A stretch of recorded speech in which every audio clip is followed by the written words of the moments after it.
What's up, Tactical Pandas? Peter Von Panda here. Hey, I want to show you something. The box is kind of open here, but I bought some offset sights. These are 45-degree offset sights for Picatinny rail, and I want to show them to you for a couple of reasons. First of all, let's get it out of the way here. These don't have a brand on the front. Typically, what I thought these are Diamondhead D-45 tactical 45-degree offset sights, but they don't say them here, so I'm assuming these are a knockoff.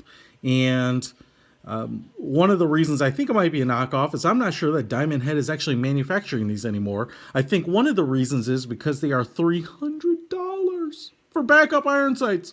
I never really needed backup iron sights except for one time, and I'm going to share that with you in a video. But I always like having them because they're just kind of old reliable. Now, the cool thing about these is that they kind of sit on the pick rail flush. They don't fall off to the side, and that's what I have on a lot of my rifles. The problem is when they're kind of folded off to the side, they do a pretty good job of staying out of the way, but they don't fit flush with anything. These will kind of sit on the pick rail, all in line, in line with the rail, but then flat to the rail too, so they almost take up like no more space than a normal backup iron sight, but in this case, they flip out to the side. So I want to kind of just show it to you. I want to just show you what they look like, first of all. The base portion here is kind of curved, angled front, kind of aerodynamic shaped. I think maybe on the legitimate ones, and these may be manufactured by the same manufacturer, but would have the logo up here. And then they have kind of two pieces of articulation. And I guess that's what's needed, because as I was thinking about how to make a backup iron sight fold flat to the pick rail and then flip out to the side, you basically need it to articulate in two different ways. And so there's this button right here on the side, and you push it in. I got a little piece of fuzz there. Or you push it in here, and it releases this hook.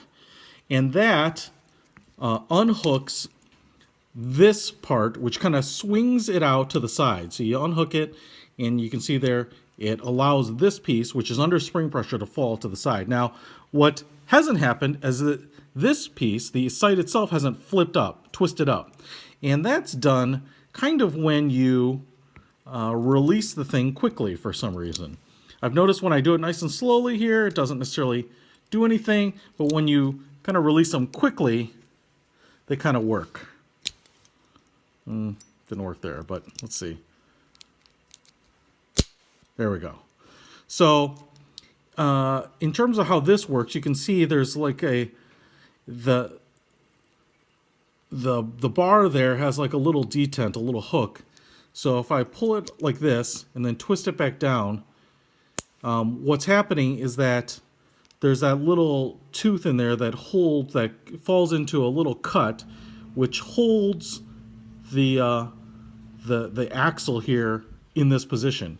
When you release it, theoretically that tooth is kind of thrown out of the way there, kind of thrown back over here, and then it rotates up. But it really has to be under kind of centrifugal pressure. See? And then kind of comes back up. Now, if you were looking at it from the front, the cool thing is, boom, now you've got your sight, your peephole, over on the side at a 45-degree angle, and you weren't taking up any real estate down here, okay? So you can reset it like this, and then you actually have to twist this back down manually. So it doesn't go back down automatically. It's not like on a gear where they're moving in sequence or together. So that's pretty cool. Same thing, same kind of mechanism here. Hook releases it, and then that kind of flings that little tooth out into this groove here so that the sight rotates up. Boom. Really, really cool, really ingenious. Oops. You do have to kind of let them kind of fire themselves out in order to get it to work. So, if you're looking at it from back here, now you have both your sights. That wasn't very helpful. So that you can have backup iron sights offset. The cool thing is, then, back here you've got these kind of white lines. You have this diamond-shaped opening in the back, and it is adjustable for windage, as you can see, but you do need to use like a typical bullet or a flathead screwdriver in order to make that adjustment, so no knob. And then up here, you do have this adjustable for windage. You push that pin down and then turn the the top pin there. Now, my experiences with sights like this, where you have this diamond shape and the top kind of cuts in quite a bit, it's a little bit hard to manipulate that because you've got these two posts kind of squeezing in on what you're trying to do. But once you get them dialed in, then you probably shouldn't have to mess with them much. And like I said, they're called backup iron sights for a reason, is because presumably you only need them if everything else has failed. You know, your red dot or scope or holographic or whatever, it's probably going to work most of the time. On the rear sight here, you have kind of a large aperture and then also a very small peephole right there.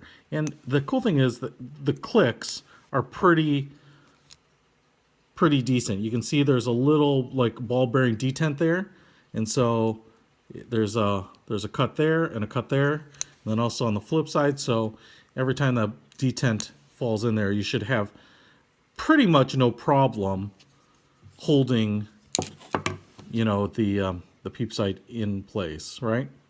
So that's what you're going to have. Now, there don't seem to be a whole lot heavier than other steel sights to me.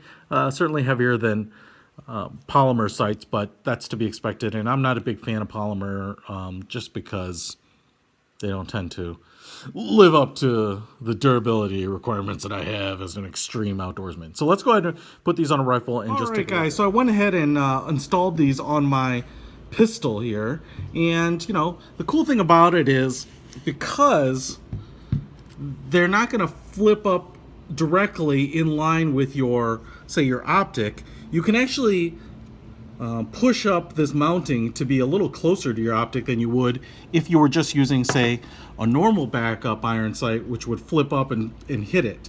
I will also say that there seems to be a little bit more metal when compared to, you know, another backup iron. So if I put the sights that I replaced, you know, it just seems to be a little bigger, a little bulkier, and that's because you've got to have, you know, 2 or 3 moving pieces do the job that only 2 moving pieces did before, right? The other thing is that obviously it's quite a bit longer because you've got essentially a third piece here to help with getting that offset. So now the cool thing is it frees up everything right here, and this is obviously a place, especially on ARs, that's problematic because you have your forward assist, you have your deflector here, and so you don't have a lot of space where they can fold down. Up on the front on a rail, it's maybe not as big of a deal, but even still, you know, depending if you're using a slim handguard or a full size like this, you know, you may or may not have as much space there. But in terms of the black, and I think they look pretty good, you can see there on the rail, they sit down, they do straddle it a little wide, especially on this side where you have that top hinge, you know, they kind of stick out. So it's not, they're not completely within the confines of the rail itself, but you can see there, you know, it's pretty nice. Now, all right, so now if we lift up the pistol here and kind of take a look at the experience as a user, and I've got my sights now installed right, you can see here, you know, it's flush, they're pretty much out of the way, they're a little bit bulky, but I like the fact that they're in line here. And so if I reach up here to the front and hit that button, you can see that sucker flies out no problem, right? And we've got the post up, everything's in order, locked in place. And then if I hit the button on the back one, boom, that thing flies up. And now we've got offset sights, which might not be the easiest thing in the world to film here, but you can see there, I have totally usable offset sights. The optic that I have on there is in no way interfering. I could absolutely use these to stay on target. And if I really dialed them in too while I'm zeroing my rifle, or in this case the pistol, totally usable. Now to push them back down is simply to slide it back and lock it in place and push it down like that. And the same for the front. Slide it over, clicks in place, and that lays nice and flush. So right there, I think really nice addition. Again, I don't know why I have not found these available lately or why these are branded this way, but if you can find a set of these and they fit your application and you're a believer in offset sights like I am, then I think they will they should serve you pretty well. Check out my other video for why I think offset backup iron sights are the way to go. It's Peter Von Panda out.